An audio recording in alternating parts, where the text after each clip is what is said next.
നിശ്ചയമായും ഇതൊരു വിഭജന രാഷ്ട്രീയ തന്ത്രം തന്നെയാണ്. നോക്കൂ, ഇപ്പോൾ പൗരത്വ നിയമ ഭേദഗതിക്ക് ഞാനെതിരാണ്. അതിന് കാരണം ആ നിയമത്തിനെതിരായി നിലപാടെടുത്തിരിക്കുന്ന എല്ലാവരും പങ്കുവയ്ക്കുന്ന അഭിപ്രായം തന്നെയാണ് എനിക്കുമുള്ളത്. അത് ഭരണഘടനാ വിരുദ്ധമായ ഒരു നീക്കമായി തന്നെയാണ് ഞാൻ മനസ്സിലാക്കുന്നത്. കാരണം ഇന്ത്യൻ ഭരണഘടന നമ്മുടെ രാഷ്ട്രത്തെ നിർവചിച്ചിരിക്കുന്നത് ഒരു മതേതര ജനാധിപത്യ റിപ്പബ്ലിക് എന്നുള്ള നിലയ്ക്കാണ്. നോക്കൂ, ഇവിടെ ഇപ്പോൾ ഒരു പ്രത്യേക സമുദായത്തെ, ഒരു പ്രത്യേക മതവിഭാഗത്തെ ഒഴിവാക്കി നിർത്തിക്കൊണ്ട് മറ്റു മതവിഭാഗങ്ങൾക്ക് ഇന്ത്യയിൽ പൗരത്വം നൽകും എന്ന് പറയുമ്പോൾ അടിസ്ഥാനപരമായി ഇന്ത്യ ഒരു മതേതര രാഷ്ട്രമാണ് എന്ന ഭരണഘടനാ സങ്കല്പം തന്നെയാണ് അട്ടിമറിക്കപ്പെടുന്നത്. അപ്പോൾ അതുകൊണ്ട് അതൊരു നോൺ സെക്കുലർ പ്രിൻസിപ്പിളാണ്. ആ നോൺ സെക്കുലറായിട്ട് ഈ രാജ്യം മാറുക എന്ന് പറയുന്നത് ശരിയായൊരു കാര്യമല്ല. നമ്മുടെ രാജ്യത്ത് പൗരത്വ നിയമത്തിൻ്റെ മാനദണ്ഡം ഒരിക്കലും മതം ആയിക്കൂടാ എന്ന് വിചാരിക്കുന്ന ഒരാളാണ് ഞാൻ. അത്തരത്തിലൊരു നിയമ ഭേദഗതിയാണ് ഇപ്പോൾ കൊണ്ടുവന്നിരിക്കുന്നത്. നമ്മളതിന് പറയുന്ന ന്യായമെന്ന് പറയുന്നത് പാകിസ്ഥാനിലും അഫ്ഗാനിസ്ഥാനിലും ബംഗ്ലാദേശിലും വലിയ തോതിൽ ഹിന്ദുക്കളും ക്രിസ്ത്യൻസും സിഖുകാരും പാഴ്സികളും ഒക്കെ പീഡിപ്പിക്കപ്പെടുന്നുവെന്നും അതുകൊണ്ട് അവർ ഇന്ത്യയിലേക്ക് വന്നാൽ അവർക്ക് പൗരത്വം നൽകും എന്നുമാണ് പറയുന്നത്. എന്നാൽ ഈ 3 രാജ്യങ്ങൾ മാത്രമാണ് നമ്മൾ തിരഞ്ഞെടുത്തിട്ടുള്ളത് എന്ന് മനസ്സിലാക്കണം. അത് മുസ്ലിം രാജ്യങ്ങളുമാണ്. അതേസമയം ശ്രീലങ്കയിൽ ഹിന്ദുക്കൾ പീഡിപ്പിക്കപ്പെടുന്നുണ്ട്, മ്യാൻമാറിൽ റോഹിംഗ്യൻസ് പീഡിപ്പിക്കപ്പെടുന്നുണ്ട്, ഭൂട്ടാനിൽ ക്രിസ്ത്യാനികൾ പീഡിപ്പിക്കപ്പെടുന്നുണ്ട്. അപ്പോൾ അവരെയൊന്നും നമ്മളിങ്ങോട്ടേക്ക് പൗരത്വം നൽകി സ്വീകരിക്കുന്നില്ല. അപ്പോൾ ആ അർത്ഥത്തിൽ ഒരു എന്താ പറയുക, ബി ജെ പിയുടെ ഒരു രാഷ്ട്രീയ നറേറ്റീവാണ് ഈ നിയമ ഭേദഗതിയിലൂടെ അവർ ജനങ്ങളോട്, ഒരു പ്രത്യേക മതവിഭാഗത്തോട് സംവദിക്കാൻ ശ്രമിക്കുന്നത്. അതായത് മുസ്ലിം ഭരണപ്രദേശങ്ങളിൽ ഹിന്ദുക്കൾ പീഡിപ്പിക്കപ്പെടുന്നു എന്നും അവിടെ മാത്രമാണ് അത്തരത്തിലുള്ള പീഡനങ്ങൾ നിലനിൽക്കുന്നതെന്നുമുള്ള ഒരു നറേറ്റീവ് സൃഷ്ടിക്കുന്നത് വഴി ഹിന്ദുത്വ അജണ്ടയുടെ ഒരു പ്രഘോഷണം തന്നെയാണ്, ഒരു ഉദ്ഘോഷണം തന്നെയാണ് ബി ജെ പി ലക്ഷ്യം വെക്കുന്നത്. അപ്പോൾ അതുകൊണ്ട് ഇത്തരത്തിലുള്ള ഒരു നിയമ ഭേദഗതിയെ ജനാധിപത്യ വിശ്വാസികൾക്ക്, മതേതര വിശ്വാസികൾക്ക് ഒരു കാരണവശാലും പിന്തുണയ്ക്കാൻ കഴിയില്ല. പിന്നെ എന്തുകൊണ്ടാണ് ഇത്തരത്തിലൊരു നീക്കം ബി ജെ പി നടത്തുന്നത്? അത് നമ്മളിപ്പം ശ്രദ്ധിച്ചാൽ അറിയാം. 2019 മുതലുള്ള നരേന്ദ്രമോദി ഭരണത്തിന് കീഴിൽ തുടർച്ചയായി സംഭവിക്കുന്ന കാര്യങ്ങളുണ്ട്.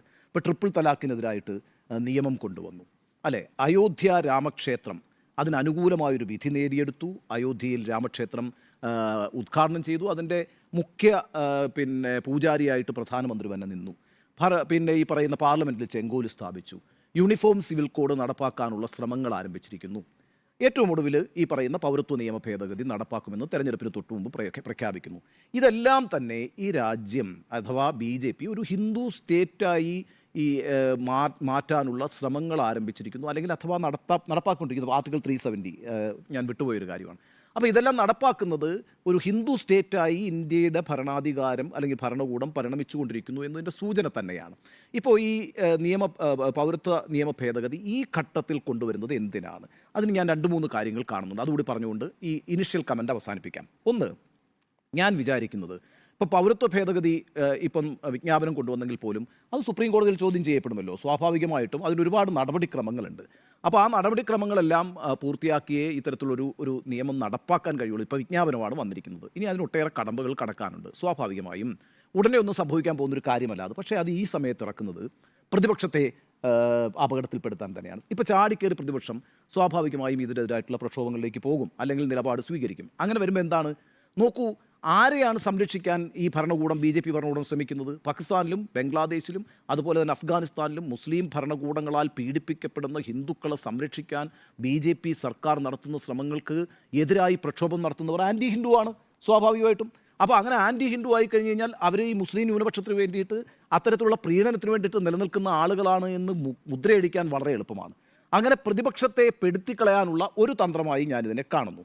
രണ്ടാമത്തെ കാര്യം ഞാൻ വിചാരിക്കുന്നത്, എന്തിനാണിപ്പം എല്ലാവരും ചോദിക്കുന്നുണ്ട്, ബി ജെ പി നല്ലൊരു ഭൂരിപക്ഷത്തോടെ വിജയിച്ച് വരത്തില്ലേ, ഇപ്പം എന്തിനാണ് ഈ ഒരു സമയത്ത് CAA കൂടി ഇങ്ങോട്ട് കൊണ്ടുവരുന്നത്? അല്ലെങ്കിൽ തന്നെ ഭൂരിപക്ഷം ഉറപ്പായിട്ടുണ്ട് എന്ന ഒരു നറേഷൻ ഉണ്ടല്ലോ. അപ്പോൾ അങ്ങനെയാണ് എങ്കിൽ ഈ ഭൂരിപക്ഷം വർദ്ധിപ്പിക്കുക എന്നുള്ളതാണല്ലോ ഒരു അജണ്ടയായിട്ട് വെച്ചിരിക്കുന്നത്. അതായത് 3/2 ഭൂരിപക്ഷത്തോടുകൂടി അധികാരത്തിൽ വരിക എന്നുള്ളതാണ്. അപ്പോൾ അതിന് പരമാവധി വൈകാരികമായി ആളുകളെ ഈ പറയുന്ന മതത്തിൻ്റെ പേരിൽ ഭിന്നിപ്പിച്ച് അത് പരമാവധി രാഷ്ട്രീയ മുതലെടുപ്പ് നടത്തി അതിൻ്റെ അടിസ്ഥാനത്തിൽ വോട്ടുകളും സീറ്റുകളും വർദ്ധിപ്പിച്ച് ഈ ഇന്ത്യയുടെ ഭരണഘടന തന്നെ തിരുത്തി എഴുതാൻ കഴിയുന്നത്ര ഒരു ഭൂരിപക്ഷത്തോടുകൂടി 2024 അധികാരത്തിൽ വരിക എന്നൊരു അജണ്ട ബി ജെ പിക്ക് ഉണ്ടല്ലോ. അങ്ങനെ ഉണ്ട് എന്നുള്ളതിൻ്റെ തെളിവാണല്ലോ കഴിഞ്ഞ ദിവസം ആനന്ദ് കുമാർ ഹെഗ്ഡെ കർണാടകത്തിൽ പ്രഖ്യാപിച്ചത്. BJP MP ഞങ്ങൾ ഇനി അധികാരത്തിൽ വന്നാൽ ഭരണഘടന മാറ്റി എഴുതുന്നത്. അപ്പോൾ അങ്ങനെ നിശ്ചയമായും ഒരു 380-400 സീറ്റുകളിലേക്ക് കുറി തങ്ങളുടെ ഭൂരിപക്ഷത്തെ ഉയർത്തുക, സീറ്റുകളെ ഉയർത്തുക എന്ന ലക്ഷ്യമുണ്ട് എങ്കിൽ അതിനുവേണ്ടി പരമാവധി പോളറൈസേഷൻ ഉണ്ടാക്കാൻ CAA ഉപയോഗിക്കാം. ഇതാണ് രണ്ടാമത്തെ സാധ്യത. മൂന്നാമത്തെ സാധ്യതയാണ് ഞാൻ ഏറ്റവും പ്രധാനമായിട്ടും കാണുന്നത്. ഇതെല്ലാം ചെയ്താലും ഇന്ത്യയിൽ ഈ നമുക്ക് കാണാൻ കഴിയാത്ത വിധത്തിലൊരു അണ്ടർ കറൻറ്റ് സംഭവിക്കുന്നുണ്ട് എന്ന് വിചാരിക്കുന്ന ഒരാളാണ് ഞാൻ.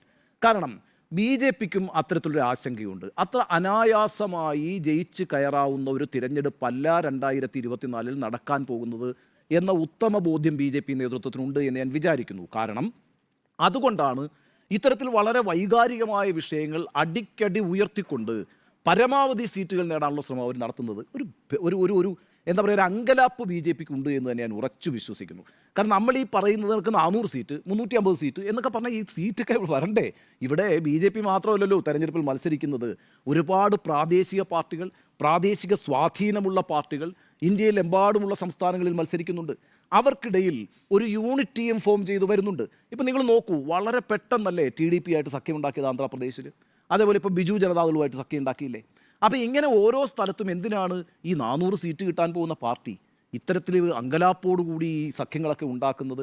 അപ്പം നിശ്ചയമായും നമ്മൾ കാണുന്ന വിധത്തിലുള്ള ഒരു വിലയിരുത്തൽ BJP നേതൃത്വത്തിന് ഇല്ല എന്ന് കരുതുന്ന ഒരാളാണ് ഞാൻ. അത്ര അനായാസമായ ഒരു തെരഞ്ഞെടുപ്പായി 2024 അവർ മനസ്സിലാക്കുന്നില്ല. അതുകൊണ്ട് പരമാവധി വർഗീയവും സാമുദായികവും മതപരവുമായ വിഷയങ്ങൾ ഉന്നയിച്ചുകൊണ്ടൊരു ധ്രുവീകരണം ഉണ്ടാക്കി, ആ ധ്രുവീകരണത്തിലൂടെയാണ് എക്കാലവും BJP നേട്ടം ഉണ്ടാക്കിയിട്ടുള്ളത്. അത് പരമാവധി ഉപയോഗിച്ചുകൊണ്ട് വീണ്ടും അധികാരത്തിൽ വരിക എന്ന ലക്ഷ്യത്തോടുകൂടി തന്നെയാണ് ഈ 24 മണിക്കൂറിൽ നമ്മൾ പറയത്തില്ലേ, ആ 24 മണിക്കൂറിൽ CAA കൂടി ഇപ്പോൾ രംഗത്ത് കൊണ്ടുവന്നിരിക്കുന്നത്. അതായത് യഥാർത്ഥത്തിൽ BJP നല്ല ആശങ്കയിലാണ്. ഈ അടുത്ത തെരഞ്ഞെടുപ്പിൽ എങ്ങനെയും ഭൂരിപക്ഷം നേടുക എന്ന ലക്ഷ്യത്തോടുകൂടി അവർ നടത്തുന്ന ശ്രമങ്ങളാണ് ഈ അയോധ്യയിലെ രാമക്ഷേത്രവും ഈ യൂണിഫോം സിവിൽ കോഡും ഈ പറയുന്ന CAA ഒക്കെ. ഇനി ഈ ആവനാഴിയിലുള്ള എല്ലാ അമ്പുകളും എടുത്ത് പ്രയോഗിക്കേണ്ട കാര്യമില്ല. 2014 2019 എത്തുമ്പം ഒരു കാര്യം പോലും നടപ്പാക്കിയിട്ടില്ല നരേന്ദ്രമോദി. 2019 മുതലാണ് ഇങ്ങോട്ടേക്ക് article 370, uniform civil കോഡിനുള്ള initial steps, CAA, അതേപോലെ അയോധ്യ രാം ടെമ്പിൾ, ഈ വിഷയങ്ങളെല്ലാം എടുത്തിരിക്കുന്നത്. 2024 വലിയ ആൻറ്റി ഇൻകംബൻസി ഉണ്ട്. ആ ആൻറ്റി ഇൻകംബൻസിയുടെ ഭാഗമായി വരുന്നൊരു ജനവിധിയെ മറികടക്കാൻ ഇതല്ലാതെ യാതൊരു മാർഗവും ഇല്ല. ഇതിൻ്റെ കൂട്ടത്തിൽ ഞാൻ നേരത്തെ പറഞ്ഞ പ്രതിപക്ഷത്തെ പെടുത്തുക എന്നുള്ളൊരു ലക്ഷ്യം കൂടിയുണ്ട്.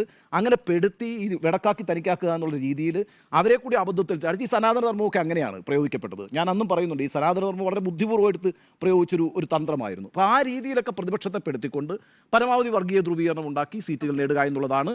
അപ്പോൾ അതുകൊണ്ട് BJPയുടെ ആശങ്കയാണ് യഥാർത്ഥത്തിൽ ഇന്നത്തെ ഈ നീക്കത്തിലൂടെ വെളിപ്പെട്ടിരിക്കുന്നത് എന്നാണ് ഞാൻ മനസ്സിലാക്കുന്നത്.